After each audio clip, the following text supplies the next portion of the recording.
Hey everyone, Critters Creations again. I am going to use these same swatches and I want to show you something else that I have found really helpful. I recently made a blanket for my bed, and what drove me nuts because I used a larger hook when I did it is these holes. You know, when I used a larger hook and was making it there, I can fit my finger through these holes. Now, I don't mind blankets with holes, especially if they're larger holes for babies. If I make a baby blanket, I want larger holes because I don't want their little fingers to get strangled. But sometimes that just doesn't have the look I want. So I started this piece, and you can see it has the holes, the gaps in between. I don't know the formal name for this. I am completely self-taught. Watch YouTube, read to try, and that's where I pick these things up. I don't know what this is called. I've always referred to it as an interlocking double crochet. I am going to try not to use words like left and right because I am left-handed, and if I flip this video for right-handers and I'm using words like left and right, I am going to confuse people.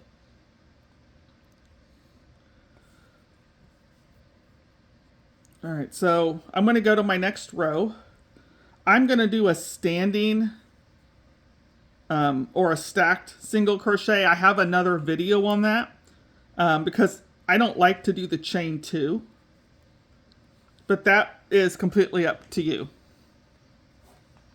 Okay. To do the interlocking, now this first one, it's a little harder, but basically you're going to attach the first stitch to the next stitch. Now this one, again, it's a little harder. It's not a standard double crochet, so I am just going to pull up a loop. Now I'm going to finish it like normal. Think of that as your yarn over. Go into the next stitch, pull up a loop, and make that double crochet. So those two are locked. They're not as interlocked as these next stitches will be. All right, you have a piece of the stitch right here. I don't know the anatomy of the stitch and what it's called, but there is one right here that is what I am going to be using. So before yarning over, I'm going to slide my hook under that. Oh, sorry. I'm going to try that again because I was off camera.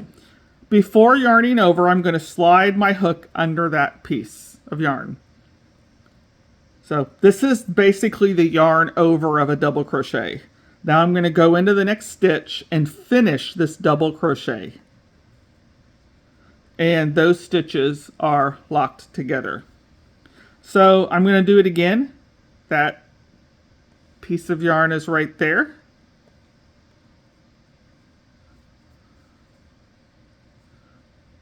Okay, so this would basically be the yarn over. Go into the stitch, pull up a loop, and finish that double crochet. I'm going to keep going on that.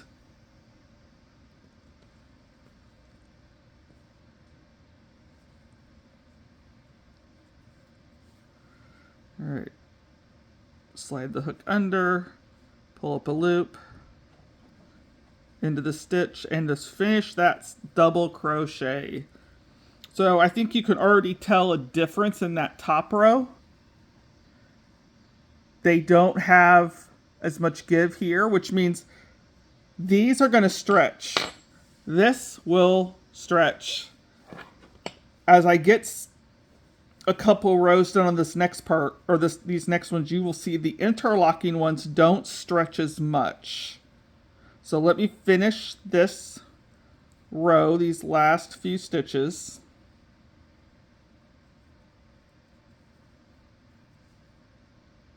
This is a stitch I've recently learned.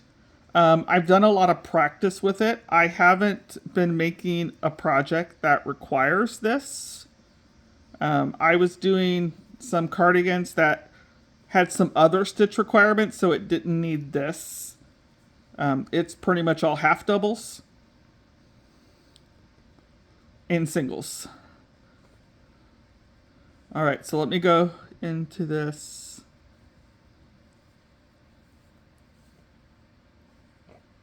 All right. Now. All right, so you can see this looks much more solid. Excuse the cat hair, guys. If there's cat hair, I think it's on my camera. There we go. This is much, these down here have a lot of more space for air to flow through. Why this would too, it just is a little more solid.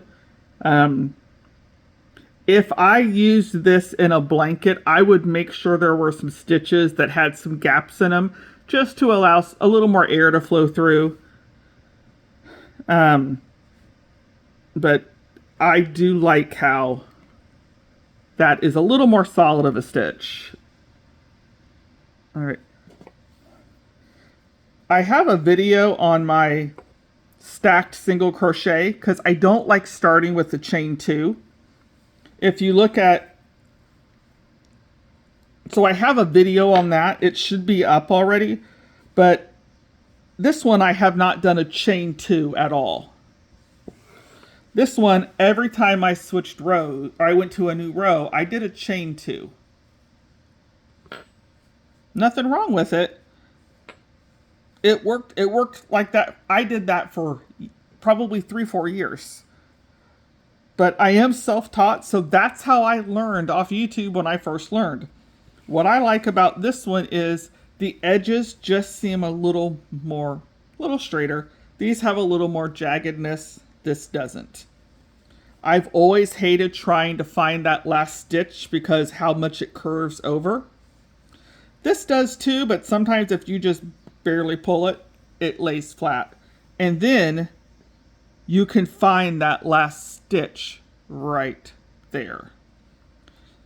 So if you, I have a video showing that, but what I do is when I finish a row, I do not do any chaining. I just turn my work. This is the stitch I'm going to go into, and I am just going to pull up a loop and make a single crochet. There are 2 loops, the outside loop and an inside loop. I'm going to slide my hook under the inside loop, yarn over, pull up a loop, and now make a second single crochet. So that stacked single crochet now gives us the height we need for our double crochet. The only downside is when I want to do interlocking stitches, I found that this first stitch is a little harder because there's not a good place. I mean, I might be able to use that one. I don't know. Maybe I could use that one. I didn't try it last time. Let's try it this time. Now I'm going to go into the stitch, pull up a loop, and just make a normal double crochet. That actually interlocked better than this one. All right. There is a piece of yarn right there that goes sort of diagonal.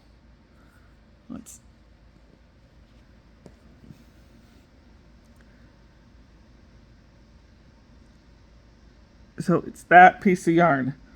I am going to slide my hook under that.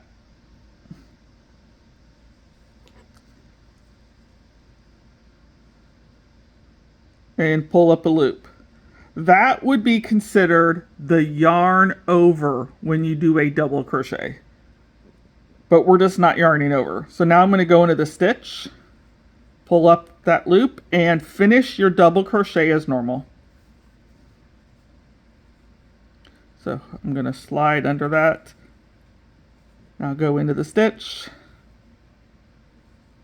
Come on.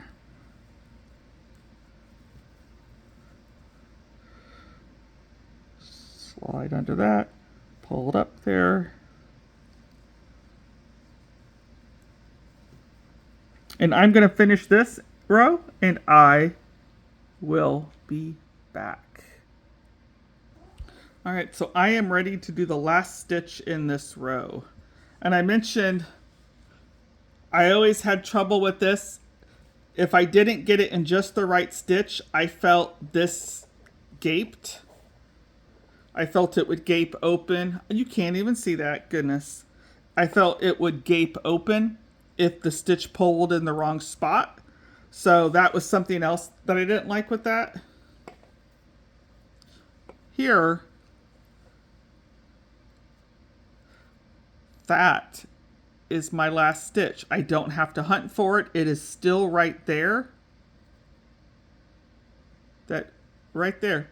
Now there's that little V that you see on the top of a stitch. It's just off to the side a little bit.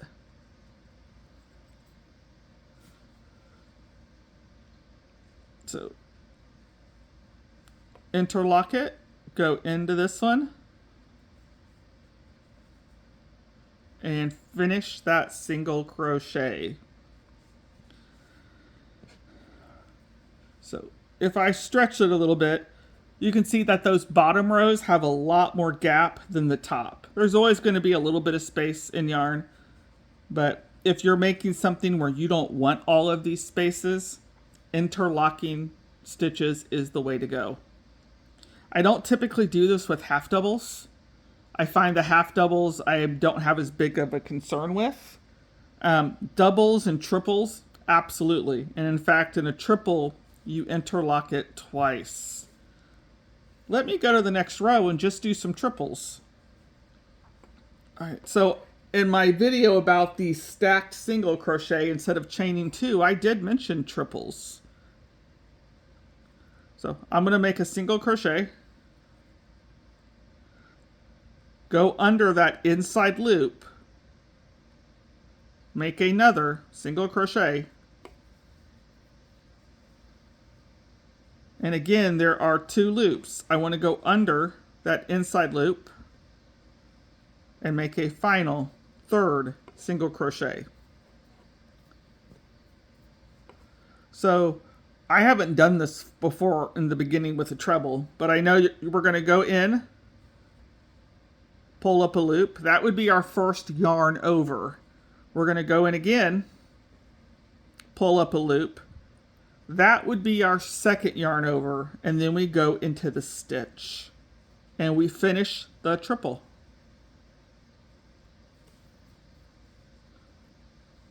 Okay. In the triple, we have a piece of yarn here and a piece of yarn here. They both go a little diagonally. Those are the stitches we are going to use. Let me zoom out. So I'm going to slide my hook under. That would be my first yarn over if I was doing a traditional triple. I'm going to put my hook through. Sorry, I lost it. Oh, there it is. Okay. So in a traditional triple crochet, that would be my 2 yarn overs. Go into the stitch and now finish out a regular triple. I want to do one more of these.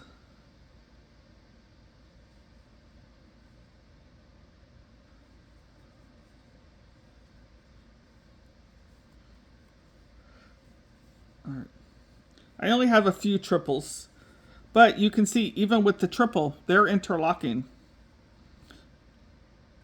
So it's not going to leave the big gaps.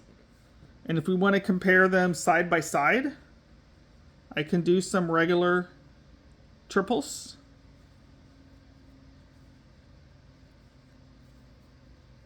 One, two.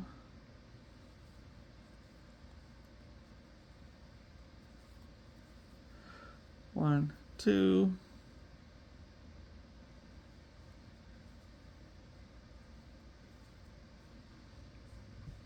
All right, so I think I have 3 interlocking. Okay, I have a few here. Okay, I think I have 3 interlocking triples and 3 triples that are not interlocking. So you can just see these have much bigger gaps. Again, these gaps are really small. So I'm sure there are other ways to do interlocking stitches. If you know, please let me know what those are called. I would love to learn more. I'm always looking to up my game in crochet. If you have questions, please throw them in the comments and I'll see if I can answer those. I am self-taught off YouTube, so I've never had anyone sit down and teach me besides YouTube videos. So a lot of times I just struggled through it and figured things out myself. So I'm always looking to learn new tips and tricks. Thanks, guys. Bye.